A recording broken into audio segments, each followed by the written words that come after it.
So what I tend to find in practice is there's many people out there, many companies out there that proclaim to offer wealth preservation services and consulting services. My one concern is there's a lot that needs to be considered when putting together a proper wealth preservation plan. So we sometimes speak of things like family frameworks, estate planning. The concepts like this all fit into this perfectly, because remember, at the end of the day, yes, wealth creation is great, and I mean that is exactly why you need a property coach. You need to learn how to create that wealth. You need to build it. But once you have it, you need to be able to utilize it properly. You need to be able to save it. You need to be able to transfer it across generations. It's that intergenerational wealth that really creates powerful families sometimes, and wealth that lives on forever. So how does this all tie in? Take, for example, marriages. So many people, for example, they spend so much time focusing on how they're going to get married, what marital regime they're going to use. But sometimes when getting into the investment space, they take on structures that completely defy the need for those marital regimes. And the unfortunate thing is we do live in a world where divorces do exist. It's something that comes day in and day out. And it's not necessarily always unfriendly divorces or tense divorces. Sometimes things just don't work out, and we need to remember that when entering into joint venture agreements with people, sometimes things don't work out, and we need to cater for that.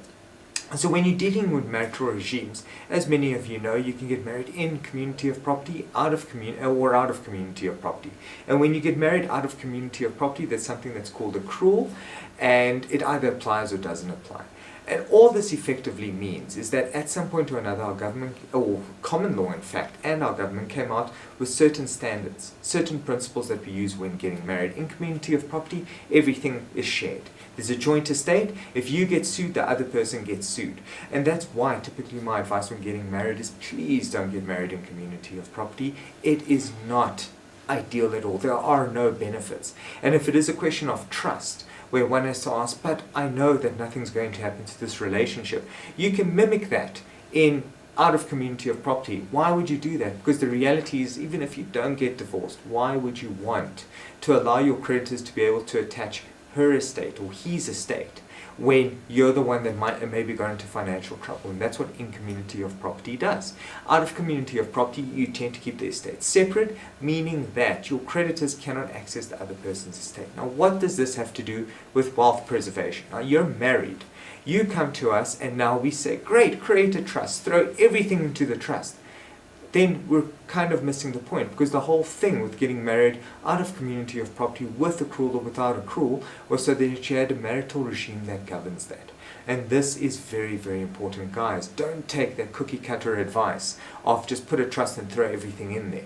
If the idea was to keep certain things separated, and the reality is that both parties agree that these things were meant to be kept out of the marriage, we need to structure your estate so that it stays that way. Be very careful. Do not make the mistake of effectively changing your marital regime, not legally. I mean, you're still married in a certain way, but by your investment structure can mimic your personal life. And that is our tradition, our motto when it comes to planning, is we want to take your personal life and we want to be able to mimic it from an investment side of things. We want to try get to a point where your personal estate has very little and everything is spread across different investment vehicles, but it needs to mimic your wants, your needs, and why you got into things in the first place. Your business partners, your relationship with your spouse, your relationship with your siblings, with your parents. There's no point changing all of this now just to get an investment structure at a certain price range, or just because somebody says it's a good idea. It needs to be done meticulously so that you can mimic what you need in your personal life into your investment life. I'd like to thank everyone for watching us. It's always such a pleasure. It would have been amazing to do this in person, but we are at a time where unfortunately that face-to-face interaction is not possible. But I hope that you got a lot of value out of this. And there's just certain points that are so important to emphasize. I mean, we spoke about the 3 principles. We then explored around these 3 principles. We gave little extra nuggets of information that tie into these. But guys, the reality is these 3 principles govern how your investment structure should look like. Everyone has their own needs, and I cannot emphasize this more. You have to tailor make your investment structure to your needs. There is a lot of companies out there that proclaim to do wealth preservation, but the reality behind it is getting a cookie cutter model isn't always the best answer. And sometimes it's not even just the model from the beginning, it's how the model is implemented, how it's executed. It's more about just getting a trust and thinking, well, I've got an investment structure. It's not just about that. It's the combination of getting the investment structure and actually being able to execute it the way that you're supposed to execute it, with a plan of action. And I worry about things like this because sometimes people don't find that perfect balance. A cookie cutter approach or a standard form approach, you receive these vehicles and you get told that this is how you should do it, but you don't quite understand why, and it might not fit your particular requirements. So take, for example, asset protection. Some clients of mine are risk averse. Some clients of mine aren't at all. They want to take risks. They're very aggressive, in fact, when it comes to risk. Understanding risk management is paramount. And the structures will differ depending on how aggressive the client is or how conservative the client is. In fact, there is nothing, maybe the client doesn't even realize whether they're conservative or aggressive. You look at age grouping, for example, someone reaching retirement is going to approach their investments very different to someone that just started out in their career. That's why it's vital to have a coach that can look at your investment profile and be able to assist you through it, but your structuring also needs to fit into that criteria so that you've got the right structure in place from a long-term perspective. So that's asset protection. Tax efficiency, very similar things. Some people need to use the money today. Some people don't need it today. Some people want to keep it for very long periods of time. Some people have family dependents where they can utilize the money in a very smart tax-saving way. Some don't. Some are older, which means that the tax liabilities may not be as stringent as somebody that's younger. There's a variety of different reasons why your tax efficiency is approached differently.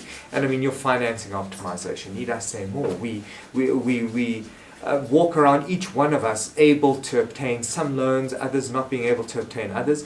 Using other people's money is very dependent, and it's very subjective. So the reality is the structure, making sure that you're in a prime position to be able to get that funding. It really depends on who you are and how you're actually able to access that funding, how your personal affordability is, how reliant you are on needing to actually get this company to a point where it can get its own loans. All of this, how quick you need that passive income. Someone reaching retirement needs to move a lot quicker at the risk of the banks not wanting to grant loans anymore, as opposed to someone, again, at the start of their career that's building up an income and is able to rely on their affordability a lot more. All these things are tailor-made, so be very careful who you use. Make sure that you're comfortable, that you understand your investment structure, that you understand the implementation, and that you have the right people on board with you. My name is Bruno Simao. I really hope that you enjoyed these videos, and yeah, hopefully we'll be doing many more of them, and we'll be able to speak very soon.